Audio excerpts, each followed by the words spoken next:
truck. Oh, hello, fellow truck man. Hey Queens, welcome back to Gears and Queers. I'm Jake. I'm Chris. Today we're at Landmark Dodge here in Marwood, Georgia, about 10 minutes south of the Atlanta airport, reviewing the all-new 2020 Jeep Gladiator Rubicon.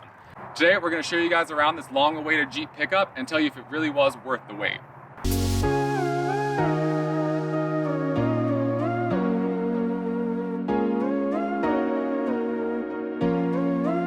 Well, Christopher, another review, another car. It's a 2020 Jeep Gladiator Rubicon. In firecracker red. This is the long-awaited Jeep pickup truck based off of the Wrangler platform. The first since the Comanche? Yeah, so like this is part of the new JL generation. The Gladiator is all new for 2020. We love the new body. We love the truck body on the Wrangler styling. This is a very long-awaited car, and in my opinion, I think it delivers, and just in appearance alone. You know, it was years that we saw like spy shots and whatnot, and people were wondering like how this would sort of translate. And I think it looks great. I think it's a very welcome, you know, difference in form to like everything else around us that looks very derivative and curvy, you know, corporate faces. Obviously, this is a very like corporate appearance, but I think it looks great. Like to see these in the wild is really cool, and to be driving one is even better. This has everything thrown at it in terms. You've got like the classic like Wrangler hood latches. You've got Easter eggs galore. Jeeps climbing up windshields. They're like in the gauge cluster. They're in the headlights. They're everywhere. But there's character abound in this car, which I think is nice. And it's very playful. Like you can tell like the designers had fun like doing this, which is really exciting, like and refreshing. But the thing is, Wrangler means we've got mini slab sides, very high, relatively narrow. So both inside and outside it translates. I think it looks cool as a truck, but it's definitely unique when you put it next to something like an F-150 or Silverado. And it's strange because you would think that this is just a Wrangler with a bed slapped on it, but it's nearly 40 inches longer in wheelbase than the two-door Wrangler and nearly 19 inches longer than the four-door, and it weighs more than 1,000 pounds more than like a maxed out four-door Wrangler, which is insane. Crazy. Inside, it's your typical Wrangler fare, just, you know, gussied up a little bit. The leather, you know, the soft touch is nice, but it's almost like, I would imagine how people hated the Defender, like your elbows right against the door panel. Everything is very upright. I don't know if you can tell in frame, but we're sitting very vertically. Yeah, it's chunky, rubberized. Like, it's like cool. All of the buttons, even the clicking action, like, and then the materials, like you've got exposed like actual metal like trim here, and then like, you know, the typical Jeep like exposed bolt heads and everything. Honestly, it feels dramatically more upmarket, and I used to think like, how are they getting away with selling Wranglers for so much money, and like when they're literally just like a couple of axles and a body. Yeah, but I think this is really starting to make it worth it. Like you understand where it's going, and everything feels very like well screwed together. Like this like grab handle. I don't really hear any. Not flinty. Like, there's no squeaks and like creaks and whatnot. Maybe because the dashboard's right here, so it probably is physically screwed directly into it. But yeah, it feels great. I've never really gotten down with this Wrangler sort of like central stack. Again, it's because these like very thin door panels and which like how the doors can come off. That is very true, which we will not be doing today because it's freezing. But like the, you know, the window switches and everything is like stacked on top of each other. It's not, you know, confusing to, you know, figure out. It's not hard to work with. Right, and I mean, this one also has like a lot of options. This is like a fully maxed out one. This is the Rubicon. Like, some of the options you wouldn't really have with like a base model. We've got like electric windows. We've got the heated seats and heated steering wheel. We have automatic climate control, a freaking adaptive cruise control, blind spot monitor. Yeah, like it's great in this like incredibly capable off-road truck. This might change with lower trim level Gladiators, but on these off-road tires, this is still a Wrangler. It is. We're going 45. She's no Land Cruiser, but I will say this is a cut above what it used to be. For sure. But better does not necessarily mean good. There is a lot of road noise and a lot of wind noise that comes into this cabin, and we're not even going highway speeds. Right, and I mean, we do have like the solid roof panels here on this one, and you know, they're removable. It's part of the shtick, but I think if they're trying to corner truck buyers from how booming this market is, and you're just like, oh, that looks cute, I want that, I think you'd step into this and be like, oh my god. Yeah, it's a little, you just kind of like something's come with the territory. Yeah, and here we've got Uconnect, which is still one of the best in the business, and this really cool sort of like rubberized screen. I think we're far from the days where you could hose out your Jeep interior.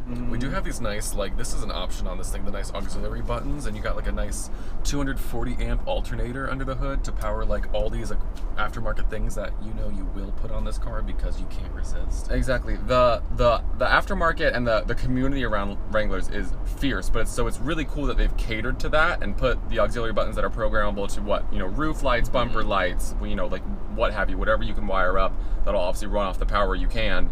And this thing comes with a whole suite of off-road nannies, systems, electronics, disconnecting sway bar, locking like, diffs, front and rear. It is, yeah. There's a lot. Like, this has serious off-road chops. Fox shocks. Yeah, I didn't realize that the Rubicon came with Fox shocks. I thought they were just obviously like off-road tuned, but yeah, you can see them right through that massive wheel gap. It looks very cool and lets people know that you're not playing. So this may not be the most ideal car in terms of like NVH, but it's relatively comfortable. You got high sidewall tires. The seats aren't bad. We fit in them really well, but we're upright.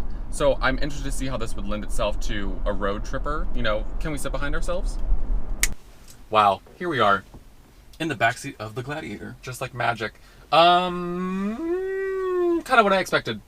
Yeah, I actually, there is more legroom than I felt like I would have expected, though. Yeah, I mean, this is to me, that's to you. I've got maybe an inch, but I don't feel cramped, but maybe wouldn't want to be back here for a long period of time. What is really cool back here is, everything's designed to be taken off or at least the front panels of the roof and the doors, so your speakers are mounted in the big old crash protective crossbar, which is really cool.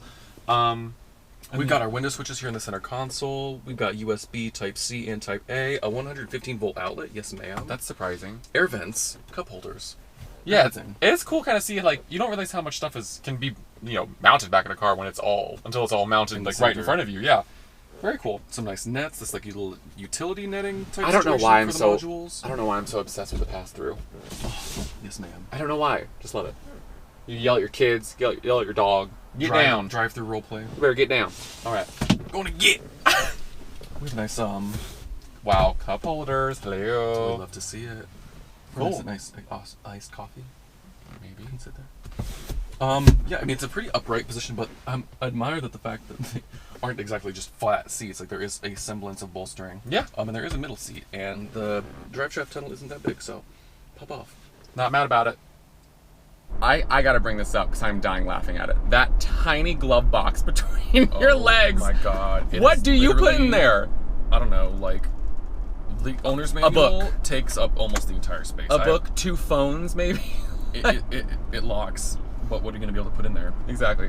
But it's really cool in here. There's your sort of like phone slot. Everything's sort of rubberized. There's a lot of really cool like padded areas and non-slip grips so things won't be rolling around, whether you're like off-roading or maybe just going around a curve. But we got a dual level glove box. We got a waterproof engine start button. Oh, thank God. I always say there's just not enough waterproof engine start stop buttons in the market. I mean, I don't know about you, but every time I'm carrying my iced coffee, what am I supposed and I'm mashing the start button, I mean, I spill it every time. But yeah, I think the ethos of the new Gladiator is like a very strange intersection of extremely awesome, for lack of a better word, modern amenities on this very unique sort of rough and tumble platform. The layout of this interior is very strange. It almost feels like it's pinching the gauges. Like you can still read them, but your indicators and your wipers come almost up into view along with them, as does the steering wheel. And they try to obviously give you a little fun little razzle dazzle with the sort of your like red line meter. I think in the Renegade, it was supposed to be like dirt, but thankfully they've spared us here. But what I do like about the gauges is the central screen. It's super clear. It gives you plenty of information, and it's actually a Gladiator in the center screen. Well, one thing I must say is that the graphics on the screen, like in the gauge cluster and in the center screen, are amazing. And the cameras, honey, we have a rear view camera, of course, but we also have a front camera. And I mean, oh, it's so cool. When you're about to crawl over some rocks, or maybe your or maybe hit something that you can't see in a mall parking lot. You're in Whole Foods, you've just run over a small child. You can at least see it. Exactly. What's surprising is like this obviously has removable doors, but I guess unless you weren't staring at the actual, paint color on the inside, you wouldn't necessarily know. Like, they don't feel like an addition or like something that's just been tacked on and has no insulation. Like, they've got your soft touch, they've got really big chunky door handles, they've got all your like requisite controls, except for your windows. Locks. Yeah. It's surprising. So I wonder what it's like to take that. Like, is it a bit more troublesome than previous Wranglers? Like, are you disconnecting like a thicker wiring harness or something? Interesting. Things to think about. Pentastar, go! 3.9 miles, turn left onto Mount Zion Boulevard. Ma'am. The enthusiasm of that tails off so quickly. The 3.6-liter Pentastar has like 285 horsepower and like 260 pound-feet of torque, we said, right? Very peaky. She's very peaky. I always thought that was a weird match for this car. The real match for this is probably that, that 3-liter diesel, but it's not coming. She's not here yet, but we're ready for her. It's in the Wrangler, but it's not in this. Would love to drive the diesel at some point. Hopefully. Absolutely. I will say, now that we have this 8-speed ZF transmission in this, and those ratios are like closely spaced, we love this transmission every single time we drive her. Always a joy. What I've always said is it's so strange that we keep putting more and more gears in small commuter cars. It makes sense in something big like this. 8 speeds, 10 speeds, 9 speeds, like whatever it is. Like, this makes sense for that, which is probably why it's probably okay with the Pentastar off-road. You can find a perfect ratio. And it's strange because this is a relatively smooth engine, but what's not smooth is this car's on-road manners.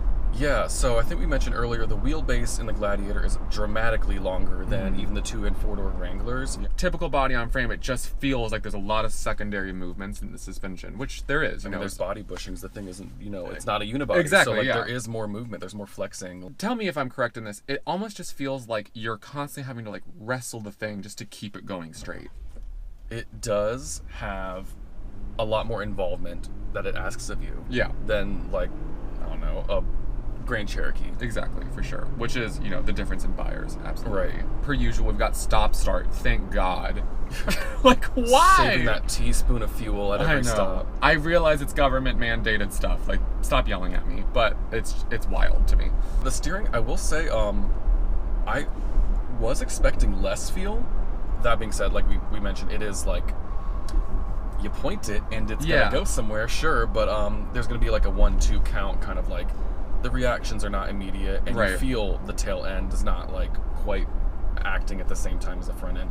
The thing is, what amount of feedback of that is like these massive like 33-inch Falcon tires? Yeah, I mean, we got thick sidewalls. Bumps, who are they? We don't know. Yeah, this thing mows over almost anything. I think I swerved around a speed bump earlier and you were like, why did you swerve around it? Yeah, Just go. It is infinitely, and I cannot get over this, infinitely better to drive than a JK.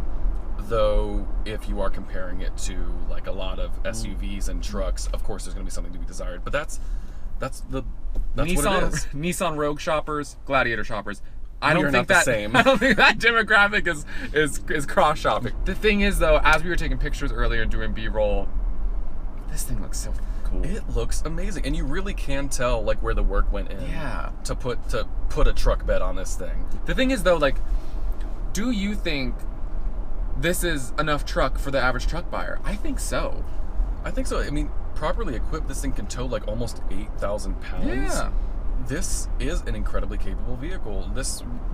You can put stuff in the bed. It has a decent amount of space inside. We only have the one cabin bed configuration right now, so that's what you get.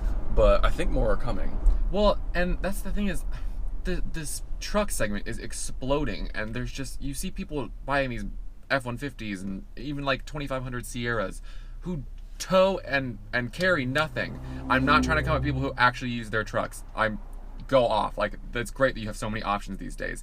But for the people who think they need a truck just because they want the size, like, I hope that this could maybe convert them slightly, just something a little that takes up a little less space on the road in cities, and at least looks really cool while doing it. Yeah, it is enjoyable to drive. It doesn't make you feel like you are going to die. That's true, but enjoyable, not in like a sporting way. No. But it just feels.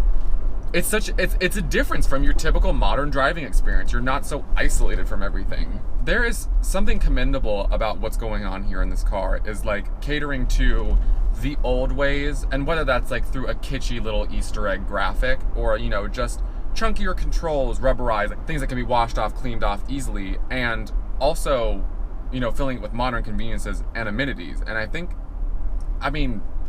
we're far from professionals, but in my humble opinion, they do it really well, I think. Yeah, this is I think, very well executed vehicle. And the few complaints that I have about it are kind of just how it is with this type of vehicle, this design. Yeah. We are looking at nearly 60 grand for this specific model, this like 54, which is, that's a lot. That's a lot of money. But trucks are ridiculous. Trucks are crazy expensive now, so maybe that's why. And also probably a lot of that price is, this is a different platform. This is not really just a Wrangler with a bed on it. So, and for that we stand. We have to. We have no choice. All right, y'all. Thanks for coming along. 2020 Jeep Gladiator. Look at her go. A shout out to Landmark Dodge and Greg and Larian. Thanks for tuning in. Make sure you hit that subscribe button, hit the bell, all that stuff. Comment below. Do you like the Gladiator? Do you hate it? Do you care? Do you want a Wrangler? Do you want a bigger truck? I don't know. Let me know. Let us know. Bye.